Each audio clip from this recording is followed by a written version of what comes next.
جو کہنے کی چیزیں ہیں حکمت سے کہیں گے، باقی اللہ کے دربار میں اللہ سے عرض کریں گے۔ تو ثمامہ ابن اسال رضی اللہ تعالیٰ عنہ ایمان لے کلمہ پڑھنے کے بعد جب وہ مکے میں گئے تو مکے کے رویے لوگوں کے رویے مسلمانوں کے ساتھ کیا ہے، تو دیکھا کہ میرے نبی کو ستانے میں لگے ہیں اور میرے نبی اور میرے نبی کی جماعت کو تکلیف دینے میں یہ لوگ لگے ہوئے ہیں، کہ انہوں نے وہاں کہہ دیا جہاں جہاں گیہوں کی پہنچتی تھی ان کو کہہ دیا کہ آج کے بعد سے میرے شہر سے گیہوں مکے میں نہیں آئے جب تک کہ تم میرے نبی کے بارے میں صلح نہ کر لو۔ اب اس وقت گزر گیا، مکے میں گیہوں بند ہو گئے، ایسے بات چیزوں کی عادت ہوتی ہے تو اس چیز کے ملے بغیر آدمی کو چین نہیں آتا،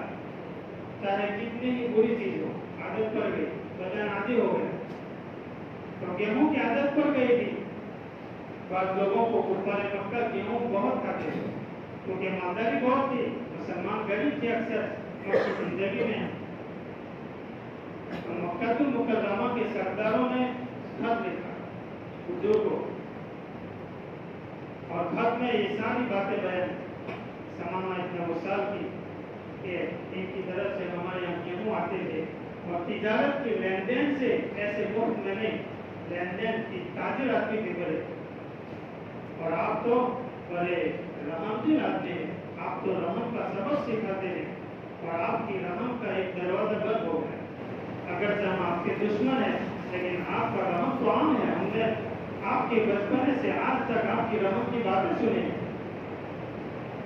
حضور اقدس صلی اللہ علیہ وسلم نے خط لکھا ثمامہ ابن اسال کو وہاں سے، اور ثمامہ ابن اسال کو کہا کہ ثمامہ تم اپنے گیہوں چالو کر دو، انسانیت پر رحم کرو، خالی میرے دوستوں پر اور میرے اوپر ایمان لانے والوں پر نہیں، انسانیت پر رحم کرو، اس لیے کہ انسانیت کا پیدا کرنے والا اللہ ہے، مومنوں کو اللہ نے پیدا کیا، گیڑوں کو اور کسی نے پیدا نہیں کیا، سب کا اللہ ہے، میرا بھی اللہ ہے، تمہارا بھی اللہ ہے، تم لوگوں کا بھی اللہ ہے۔ یہ ساری باتیں اللہ کی خالق کی باتیں لکھی کہ اللہ کا رحم انسانوں پر کتنا بڑا ہے، اور اس سخاوت میں للہیت پیدا کرو۔ تم یہ سخاوت یعنی گیہوں مکے کی طرف بیچنے کی نسبت سے میری وجہ سے نہ بیچنا، اللہ کے لیے بیچنا، یہ خط نہیں، اللہ کی طرف ثمامہ ابن اسال کو جوڑا، تو ہم بھی اللہ سے جڑے، لوگوں سے نہ جڑے، لوگوں کی عادتوں سے تعلق نہ رکھیں،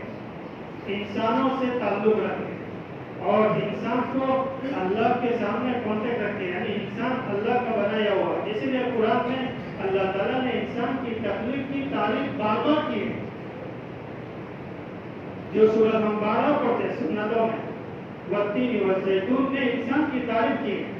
لقد خلقنا الانسان فی احسن تقویم، البتہ تحقیق کے ہم نے اللہ تعالیٰ نے انسان کو بہترین ڈھانچے میں پیدا کیا،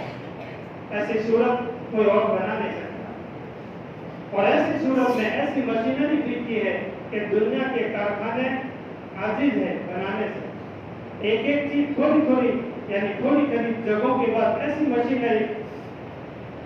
ایک کارخانہ بنانے میں مشینری کتنی بڑی بڑی ہوتی ہے، ایک انسان کے بدن میں اتنی بڑی بڑی چیزیں ہیں اور چھوٹی سی مشین میں بڑے بڑے کام ہوتے ہیں۔ تو اللہ تعالیٰ نے انسان کی تخلیق کی بڑی تعریف کی ہے۔ ثمامہ ابن اسال نے گیہوں چالو کر کیونکہ اللہ کی طرف جوڑا، تو ہم بھی اللہ کی طرف جتنا اخلاص ہوگا پیسے صحیح استعمال ہوں گے۔ ایک واقعہ لکھا ہے سخاوت کا کہ لوگوں میں امانتداری صحابہ کے بعد بھی کتنی تھی، عورتوں میں، مردوں میں، حاکموں میں۔ ایک عورت گزری تھی سبھی، اللہ تعالیٰ ہم سب کو عمل کرنے کی توفیق نصیب فرمائے۔